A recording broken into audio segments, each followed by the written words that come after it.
নারায়ণগঞ্জের রূপগঞ্জ উপজেলা সদর ইউনিয়ন ১ নং ওয়ার্ড বিএনপির উদ্যোগে ইফতার ও দোয়া মাহফিল সম্পন্ন হয়েছে। বুধবার সন্ধ্যায় উপজেলা সদর ইউনিয়ন পূর্বাচল উপশহর ১১ নং সেক্টরের কুমারটেক এলাকায় এ দোয়া ও ইফতার মাহফিল অনুষ্ঠিত হয়। এ সময় বিএনপির চেয়ারপারসন বেগম খালেদা জিয়ার রোগ মুক্তি কামনায় দোয়া করা হয়। ইউনিয়ন বিএনপির ত্রাণ ও পুনর্বাসন বিষয়ক সম্পাদক মোহাম্মদ মোমেন মিয়ার আয়োজনে ও রূপগঞ্জ ইউনিয়ন বিএনপির সভাপতি মোহাম্মদ হাবিবুর রহমান বাবুল বান্ডারের সভাপতিত্বে প্রধান অতিথি হিসেবে উপস্থিত ছিলেন রূপগঞ্জ থানা বিএনপির সাধারণ সম্পাদক হাজী বাসির উদ্দিন বাচ্চু।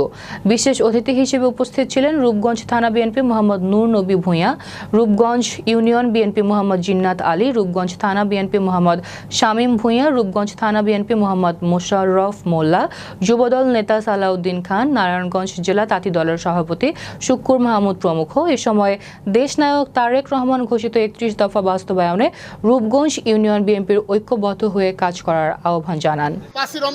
রমজান কাশি তরাবি আমরা রূপগঞ্জ ইউনিয়ন কর্তৃক ইফতার করছি। বিগত বছর আমরা করছি কোথায় করতেই পারি নাই।